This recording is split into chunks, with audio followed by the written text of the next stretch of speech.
कोलकाता एक बार फिर रेप पर हुए बवाल की वजह से सुर्खियों में आ गया है।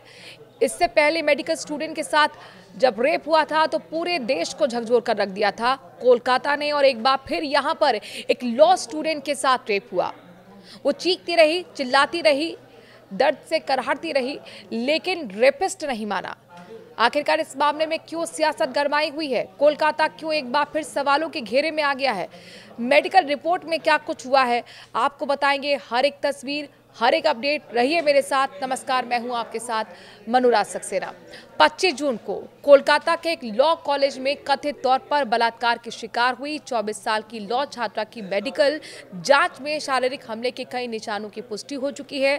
मेडिकल रिपोर्ट सामने आ चुकी है जिसमें पीड़िता की गर्दन और छाती पर खरोच के निशान पाए गए हैं। हालांकि कोई ओरल चोट नहीं देखी गई है, लेकिन डॉक्टरों ने फॉरेंसिक पुष्टि होने तक यौन उत्पीड़न की संभावना से इनकार नहीं किया है। ये जांच 26 जून को रात को 10 बजे कोलकाता के नेशनल मेडिकल कॉलेज में की गई। इस प्रक्रिया के दौरान 3 स्वास्थ्य इकट्ठा किए गए और फॉरेंसिक जांच के लिए भेजे गए। चिकित्सा प्रक्रिया के हिस्से के रूप में किए गए यूरिन प्रेगनेंसी टेस्ट में नेगेटिव रिजल्ट मिले। अब तक कितनी गिरफ्तारियां हुई हैं ये भी जान लीजिए। दरअसल कोलकाता पुलिस ने शनिवार को पुष्टि की कि मामले के सिलसिले में एक चौथे व्यक्ति साउथ कोलकाता लॉ कॉलेज में तैनात एक सुरक्षा गार्ड को भी गिरफ्तार किया गया है। पुलिस के मुताबिक पूछताछ के दौरान गार्ड बार बार जवाब बदल रहा था। सीसीटीवी फुटेज में घटना के समय उसे परिसर में देखा गया है और इस गिरफ्तारी के साथ ही हिरासत में लिए गए लोगों की कुल संख्या हो चुकी है 4। गार्ड को भी मिला दिया जाए तो फिर ये कुल मिला के 4 हो गई है। गार्ड कॉलेज का पूर्व छात्र और तृणमूल कांग्रेस से जुड़ा हुआ है। मनोजीत मिश्रा और 2 मौजूद छात्र हैं। अपराध में सीधे तौर पर शामिल होने के आरोप 3 लोगों पर हैं और जो पुलिस की गिरफ्त में आ चुके हैं, हिरासत में लिए गए हैं। पीड़िता लॉ स्टूडेंट की शिकायत में क्या कुछ कहा गया है, ये जानना बेहद महत्वपूर्ण है।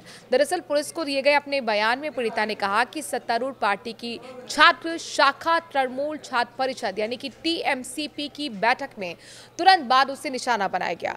उसके मुताबिक लगभग 7:30 बजे शाम को 3 व्यक्तियों ने उसे घेर लिया। उसने बताया कि 2 लोगों ने उसे तीसरे के साथ एक कमरे में बंद कर दिया। उसने उसके साथ बलात्कार करने की कोशिश की। उसने आरोप लगाया कि विनती करने और विरोध करने के बावजूद उसने जबरन उसके कपड़े उतारे और उसके साथ रेप किया, जबकि अन्य लोग पहरा देते रहे। उसने धमकी दी कि अगर उसने इस बारे में किसी को बताया तो उसके प्रेमी यानी कि बॉयफ्रेंड और परिवार को वो नुकसान पहुंचाएगा।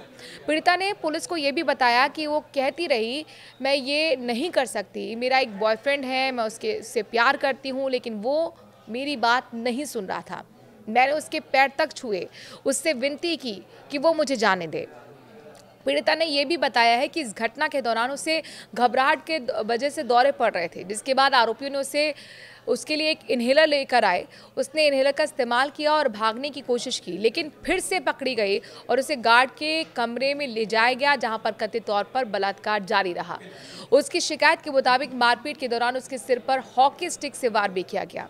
उसने बताया कि आरोपी ने उसे रात करीब 10:50 पर छोड़ा, फिर से चुप रहने की उसने चेतावनी दी। इस मामले में अब राजनीतिक विवाद भी गरमाया हुआ है, यानी कि सियासत कोलकाता में इस वक्त जबरदस्त तरीके से इस मामले को लेकर हो रही है। ये घटना एक बड़े राजनीतिक विवाद में बदल गई है। विपक्षी भारतीय जनता पार्टी ने सत्तारूढ़ TMC पर मुख्य आरोपी मनोजीत मिश्रा को बचाने के आरोप लगाए हैं। सोशल मीडिया पर प्रसारित तस्वीरों में मिश्रा को लोकसभा सांसद और पार्टी महासचिव अभिषेक बनर्जी सहित वरिष्ठ TMC नेताओं के साथ देखा जा सकता है, जो पश्चिम बंगाल की मुख्यमंत्री ममता बनर्जी के भतीजे भी हैं। TMC ने स्वीकार किया है कि मिश्रा का पहले भी उसके छात्र विंग से जुड़ाव रहा है, लेकिन आरोपों के मद्देनजर उसने खुद को पार्टी से अलग कर लिया है।